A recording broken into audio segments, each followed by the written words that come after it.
Casa de Tinieblas presenta La Máscara de la Muerte Roja. La Muerte Roja había devastado el país durante largo tiempo. Jamás una peste había sido tan fatal y tan espantosa.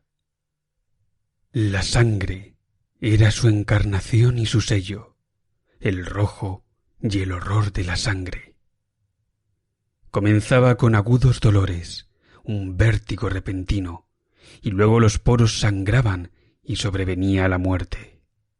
Las manchas escarlata en el cuerpo y la cara de la víctima eran el bando de la peste que la aislaba de toda ayuda y de toda simpatía, y la invasión, progreso y fin de la enfermedad se cumplían en media hora. Pero el príncipe próspero era feliz, intrépido y sagaz. Cuando sus dominios quedaron semidespoblados, llamó a su lado a 1000 robustos y desaprensivos amigos de entre los caballeros y damas de su corte, y se retiró con ellos al seguro encierro de una de sus abadías fortificadas. Era ésta de amplia y magnífica construcción, y había sido creada por el excéntrico aunque majestuoso gusto del príncipe. Una sólida y altísima muralla la circundaba. Las puertas de la muralla eran de hierro. Una vez adentro, los cortesanos trajeron fraguas y pesados martillos y soldaron los cerrojos. Habían resuelto no dejar ninguna vía de ingreso o de salida a los súbitos impulsos de la desesperación o del frenesí. La abadía estaba ampliamente aprovisionada. Con precauciones semejantes, los cortesanos podían desafiar el contagio. Que el mundo exterior se las arreglara por su cuenta. Entretanto, era una locura afligirse o meditar. El príncipe había reunido todo lo necesario para los placeres. Había bufones, improvisadores, bailarines y músicos. Había hermosura y vino. Todo eso y la seguridad estaban del lado de adentro. Afuera estaba la muerte roja. Al cumplirse el 5º o 6º mes de su reclusión, y cuando la peste hacía los más terribles estragos, el príncipe próspero ofreció a sus 1000 amigos un baile de máscaras de la más insólita magnificencia. Aquella mascarada era un cuadro voluptuoso, pero permitidme que antes os describa los salones donde se celebraba. Eran 7, una serie imperial de estancias. En la mayoría de los palacios, la sucesión de salones forma una larga galería en línea recta, pues las dobles puertas se abren hasta adosarse a las paredes, permitiendo que la vista alcance la totalidad de la galería. Pero aquí se trataba de algo muy distinto, como cabría esperar del amor del príncipe por lo extraño. Las estancias se hallaban dispuestas con tal irregularidad que la visión no podía abarcar más de una a la vez. Cada 20 o 30 yardas había un brusco recodo, y en cada uno nacía un nuevo efecto. A derecha e izquierda, en mitad de la pared, una alta y estrecha ventana gótica daba a un corredor cerrado que seguía el contorno de la serie de salones. Las ventanas tenían vitrales, cuya coloración variaba con el tono dominante de la decoración del aposento. Si, por ejemplo, la cámara de la extremidad oriental tenía tapicerías azules, vívidamente azules eran sus ventanas. La segunda estancia ostentaba tapicerías y ornamentos purpúreos, y aquí los vitrales eran púrpura. La tercera era enteramente verde, y lo mismo los cristales. La cuarta había sido decorada e iluminada con tono naranja, la quinta con blanco, la sexta con violeta. El 7º aposento aparecía completamente cubierto de colgaduras de terciopelo negro que abarcaban el techo y las paredes, cayendo en pesados pliegues sobre una alfombra del mismo material y tonalidad.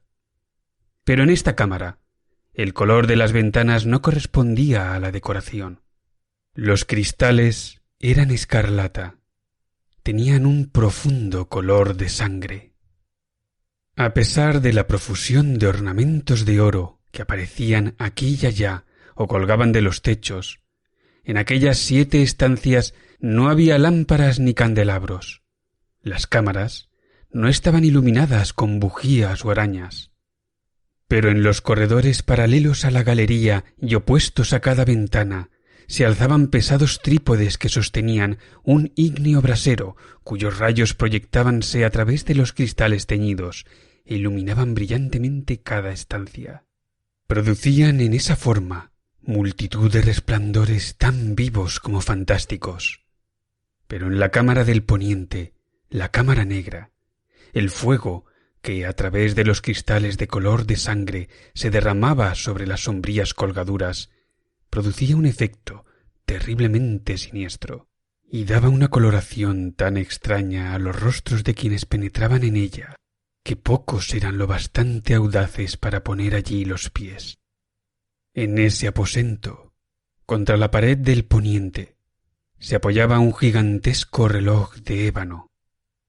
Su péndulo se balanceaba con un resonar sordo, pesado, monótono, y cuando el minutero había completado su circuito y la hora iba a sonar, de las entrañas de bronce del mecanismo nacía un tañido claro y resonante, lleno de música. Mas su tono y su énfasis eran tales que a cada hora los músicos de la orquesta se veían obligados a interrumpir momentáneamente su ejecución para escuchar el sonido, y las parejas danzantes cesaban por fuerza sus evoluciones. Durante un momento, en aquella alegre sociedad reinaba el desconcierto, y mientras aún resonaban los tañidos del reloj, era posible observar que los más atolondrados palidecían, y los de más edad y reflexión se pasaban la mano por la frente, como si se entregaran a una confusa meditación o a un ensueño. Pero apenas los ecos cesaban del todo, livianas risas nacían en la asamblea. Los músicos se miraban entre sí, como sonriendo de su insensata nerviosidad, mientras se prometían en voz baja que el siguiente tañido del reloj no provocaría en ellos una emoción semejante. Mas al cabo de 60 minutos, que abarcan 3600 segundos del tiempo que huye, el reloj daba otra vez la hora, y otra vez nacían el desconcierto, el temblor y la meditación. Pese a ello, la fiesta era alegre y magnífica. El príncipe tenía gustos singulares. Sus ojos se mostraban especialmente sensibles a los colores y sus efectos. Desdeñaba los caprichos de la mera moda. Sus planes eran audaces y ardientes. Sus concepciones brillaban con bárbaro esplendor. Algunos podrían haber creído que estaba loco. Sus cortesanos sentían que no era así. Era necesario oírlo, verlo y tocarlo, para tener la seguridad de que no lo estaba. El príncipe se había ocupado personalmente de gran parte de la decoración de las 7 salas destinadas a la gran fiesta, y su gusto había guiado la elección de los disfraces. Grotescos eran estos, sin duda alguna. Reinaba en ellos el brillo, el esplendor, lo picante y lo fantasmagórico, mucho de eso que más tarde habría de encontrarse en Hernani. Veíanse figuras de arabesco, con siluetas y atuendos incongruentes. Veíanse fantasías delirantes, como las que aman los maníacos. Abundaba allí lo hermoso, lo extraño, lo licencioso, y no faltaba lo terrible y lo repelente. En verdad, en aquellas 7 cámaras se movía, de un lado a otro, una multitud de sueños. Y aquellos sueños se contorsionaban en todas partes, cambiando de color al pasar por los aposentos y haciendo que la extraña música de la orquesta pareciera el eco de sus pasos. Mas otra vez tañe el reloj que alza en el aposento de terciopelo. Por un momento todo queda inmóvil, todo es silencio, salvo la voz del reloj. Los sueños están helados, rígidos en sus posturas, pero los ecos del tañido se pierden, apenas han durado un instante, y una risa ligera, a media sofocada, flota tras ellos en su fuga. Otra vez crece la música, viven los sueños, contorsionándose de aquí para allá con más alegría que nunca, coloreándose al pasar ante las ventanas, por las cuales irrumpen los rayos de los trípodes. Mas en la cámara que da al oeste, ninguna máscara se aventura, pues la noche avanza y una luz más roja se filtra por los cristales de color de sangre. Aterradora es la tiniebla de las colgaduras negras, y para aquel cuyo pie se pose en la sombría alfombra, brota del reloj de ébano un ahogado resonar mucho más solemne que los que alcanzan a oír las máscaras entregadas a la lejana alegría de las otras estancias. Congregábase densa multitud en estas últimas, donde afiebradamente latía el corazón de la vida. Continuaba la fiesta en su torbellino hasta el momento en que comenzaron a oírse los tañidos del reloj, anunciando la medianoche. Calló entonces la música, como ya he dicho, y las evoluciones de los que bailaban se interrumpieron, y como antes, se produjo en todo una cesación angustiosa. Mas esta vez el reloj debía tañer 12 campanadas, y quizá por eso ocurrió que los pensamientos invadieron en mayor número las meditaciones de aquellos que reflexionaban entre la multitud entregada a la fiesta. Y quizá también por eso ocurrió que, antes de que los últimos ecos del carrillón se hubieran hundido en el silencio, muchos de los concurrentes tuvieron tiempo para advertir la presencia de una figura enmascarada que hasta entonces no había llamado la atención de nadie. Y habiendo corrido en un susurro la noticia de aquella nueva presencia, alzóse al final un rumor que expresaba desaprobación, sorpresa y finalmente espanto, horror y repugnancia. En una asamblea de fantasmas como la que acabo de describir, es de imaginar que una aparición ordinaria no hubiera provocado semejante conmoción. El desenfreno de aquella mascarada no tenía límites, pero la figura en cuestión los traspasaba e iba incluso más allá de lo que el liberal criterio del príncipe toleraba. En el corazón de los más temerarios hay cuerdas que no pueden tocarse sin emoción. Aun el más relajado de los seres, para quien la vida y la muerte son igualmente un juego, sabe que hay cosas con las cuales no se puede jugar. Los concurrentes sentían en lo más hondo que el traje y la apariencia del desconocido no revelaban ni ingenio ni decoro. Su figura, alta y flaca, estaba envuelta de la cabeza a los pies en una mortaja. La máscara que ocultaba el rostro se parecía de tal manera al semblante de un cadáver ya rígido, que el escrutinio más detallado se habría visto en dificultades para descubrir el engaño. Cierto, aquella frenética concurrencia podía tolerar, si no aprobar semejante disfraz, pero el enmascarado se había atrevido a asumir las apariencias de la muerte roja. Su mortaja estaba salpicada de sangre, y su amplia frente, así como el rostro, aparecían manchados por el horror escarlata. Cuando los ojos del príncipe Próspero cayeron sobre la espectral imagen, que ahora, con un movimiento lento y solemne como para dar relieve a su papel, se paseaba entre los bailarines, convulsionóse en el primer momento con un estremecimiento de terror o de disgusto, pero al punto su frente enrojeció de rabia. —¿Quién se atreve? —preguntó con voz ronca a los cortesanos que lo rodeaban. —¿Quién se atreve a insultarnos con esta burla blasfemia?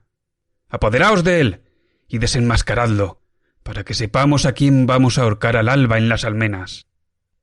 Al pronunciar estas palabras, el príncipe Próspero se hallaba en el aposento del este, el aposento azul. Sus acentos resonaron alta y claramente en las 7 estancias, pues el príncipe era hombre osado y robusto, y la música acababa de cesar a una señal de su mano. Con un grupo de pálidos cortesanos a su lado, hallábase el príncipe en el aposento azul. Apenas hubo hablado, los presentes hicieron un movimiento en dirección al intruso, quien en ese instante se hallaba a su alcance y se acercaba al príncipe con paso sereno y deliberado. Mas la indecible aprensión que la insana apariencia del enmascarado había producido en los cortesanos impidió que nadie alzara la mano para detenerlo. Y así, sin impedimentos, pasó éste a una yarda del príncipe, y mientras la vasta concurrencia retrocedía en un solo impulso hasta pegarse a las paredes, siguió andando ininterrumpidamente, pero con el mismo solemne y mesurado paso que desde el principio lo había distinguido. Y de la cámara azul pasó a la púrpura, de la púrpura a la verde, de la verde a la anaranjada, desde ésta a la blanca, y de allí a la violeta, antes de que nadie se hubiera decidido a detenerlo. Mas entonces el príncipe Próspero, enloquecido por la rabia y la vergüenza de su momentánea cobardía, se lanzó a la carrera a través de los 6 aposentos, sin que nadie lo siguiera por el mortal terror que a todos paralizaba. Puñal en mano, acercóse impetuosamente hasta llegar a 3 o 4 pasos de la figura, que seguía alejándose, cuando ésta, al alcanzar el extremo del aposento de terciopelo, se volvió de golpe y enfrentó a su perseguidor. Oyóse un agudo grito, mientras el puñal caía resplandeciente sobre la negra alfombra, y el príncipe Próspero se desplomaba muerto. Reuniendo el terrible coraje de la desesperación, numerosas máscaras se lanzaron al aposento negro, pero al apoderarse del desconocido, cuya alta figura permanecía erecta e inmóvil a la sombra del reloj de ébano, retrocedieron con inexpresable horror al descubrir que el sudario y la máscara cadavérica que con tanta rudeza habían aferrado no contenían ninguna forma tangible. Y entonces reconocieron la presencia de la muerte roja. Había venido como un ladrón en la noche, y uno por uno cayeron los convidados en las salas de orgía manchadas de sangre, y cada uno murió en la desesperada actitud de su caída. Y la vida del reloj de ébano se apagó con la del último de aquellos alegres seres, y las llamas de los trípodes expiraron, y las tinieblas y la corrupción y la muerte roja lo dominaron todo.